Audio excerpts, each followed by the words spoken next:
സല്ലല്ലാഹു അലാ മുഹമ്മദ് സല്ലല്ലാഹു അലൈഹി വസല്ലം.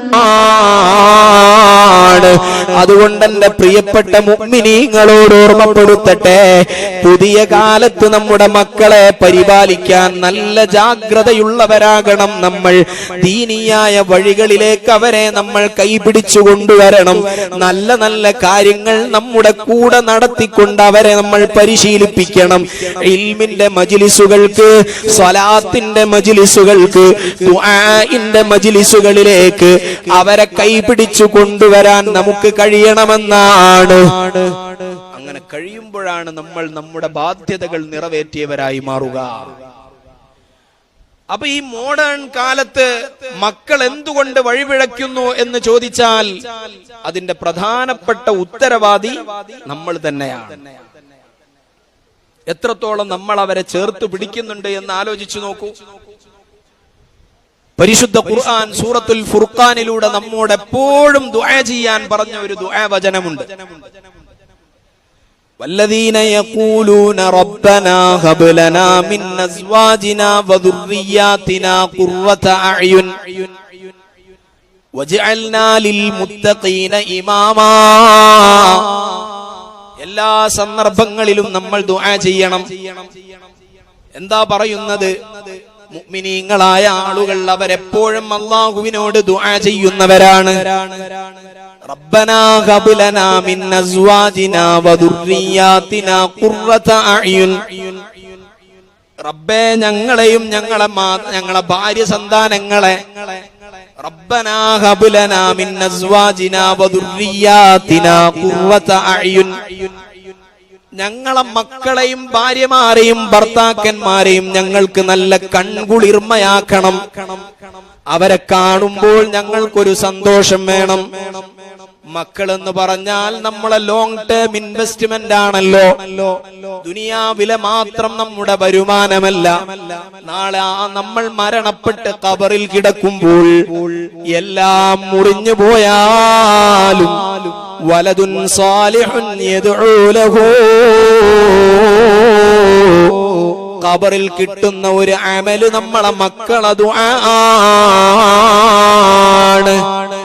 മുത്തുനബി സല്ലല്ലാഹു അലൈഹി വസല്ലം തങ്ങൾ പറയുന്ന ഗൗരവപ്പെട്ട വിചാരമുണ്ട്. എന്താണത്? അൽ മയ്യിതു ഫിൽ ഖബരി കൽ ഗരീഖിൽ മുതഗവ്വിസ്. ഒരു മയ്യത്ത് ഖബറിൽ കിടക്കുന്നത് എങ്ങനെയാണ്?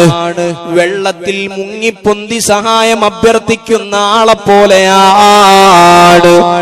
എന്താണ് അവന്റെ പ്രത്യേകത? വല്ല പിടിവള്ളിയും കിട്ടുമോ എന്നിങ്ങനെ വെള്ളത്തിൽ മുങ്ങിപ്പൊന്തുന്ന ആൾ എന്തെങ്കിലും പിടിവള്ളി കിട്ടുമോ എന്നിങ്ങനെ കാത്തിരിക്കുന്നവനാണല്ലോ.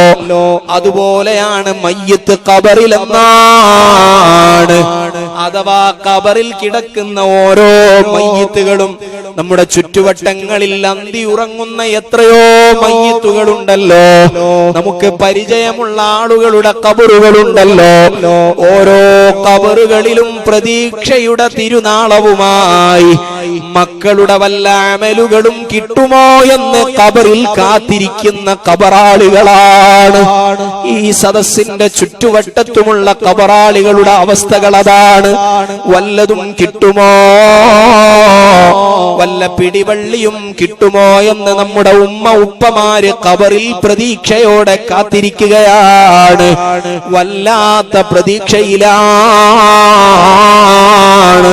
മുത്തുനബി സല്ലല്ലാഹു അലൈഹി വസല്ലം തങ്ങൾ പറയുന്നു, ഖബറിൽ വല്ലാത്ത അനുഭവങ്ങൾ അനുഭവിക്കുന്ന ഖബറിലതാ പെട്ടെന്നൊരാശ്വാസത്തിന്റെ തെളിനീർ ലഭിക്കുന്നു. അവരുടെ ദറജ അങ്ങ് ഉയരുന്നു. ഖബറാളികൾ അല്ലാഹുവിനോട് ചോദിക്കുന്നു, എങ്ങനെയാണ് എന്റെ അവസ്ഥയിൽ മാറ്റം വന്നത്? അല്ലാഹു സുബ്ഹാനഹു വ തആല പറഞ്ഞു കൊടുക്കുകയാണ്, ബിസ്തിഗ്ഫാരി വലദിക ലകാ. നിന്റെ മക്കൾ നിനക്ക് ഇസ്തിഗ്ഫാർ നടത്തിയതുകൊണ്ടാണ്. നിന്റെ മകൻ ഇപ്പോൾ അസ്തഗ്ഫിറുല്ലാഹ്, എന്റെ ഉമ്മാക്ക് പുറത്തു കൊടുക്കണേ, ഇസ്തഗ്ഫിർ ലി അബി എന്നെന്റെ ഉപ്പാക്ക് പുറത്തു കൊടുക്കണേ എന്ന് മക്കൾ ദുആ ചെയ്തപ്പോൾ, ഒരു അസ്തഗ്ഫിറുല്ലാഹ് പറഞ്ഞപ്പോൾ ഇതാ നിന്റെ ഖബറിലെ അവസ്ഥയിൽ ഒരു മാറ്റം വന്നിരിക്കുന്നു. ഇതാണ് ഞാൻ ലോങ് ടേം ഇൻവെസ്റ്റ്മെന്റ് എന്ന് പറഞ്ഞത്. മുഅ്മിനായ ഒരു മനുഷ്യനെ സംബന്ധിച്ചിടത്തോളം മക്കൾ നമുക്കൊരു ലോങ് ടേം ഇൻവെസ്റ്റ്മെന്റാണ്. അഥവാ എല്ലാ കാലത്തേക്കും നമുക്കുള്ള ഏറ്റവും വലിയ നിക്ഷേപമാണ് നമ്മുടെ മക്കൾ. എല്ലാ കാലത്തേക്കും നമുക്കുള്ള നിക്ഷേപം, എല്ലാ കാലങ്ങളിലും. സുബ്ഹാനല്ലാഹ്, ചിലരെന്തെയും ദുനിയാവിലെ നിക്ഷേപമായി മാത്രം മക്കളെ പരിഗണിക്കുന്നവരുണ്ട്. ദുനിയാവിലെ നിക്ഷേപമായി അവരെങ്ങനെയാ മക്കളെ കാണുന്നത്? എന്റെ മകനെ പരിപാലിക്കാൻ, എന്റെ മകന്റെ അക്കാദമികമായ മികവ് അല്ലെങ്കിൽ അവന്റെ ഭാവി, അവനെ നല്ലൊരു പ്രൊഫഷണൽ ആക്കണം, അവനെ നല്ലൊരു ഡോക്ടറാക്കണം, എന്നാൽ എന്റെ ഭാവിയും സേഫ് ആകുമല്ലോ.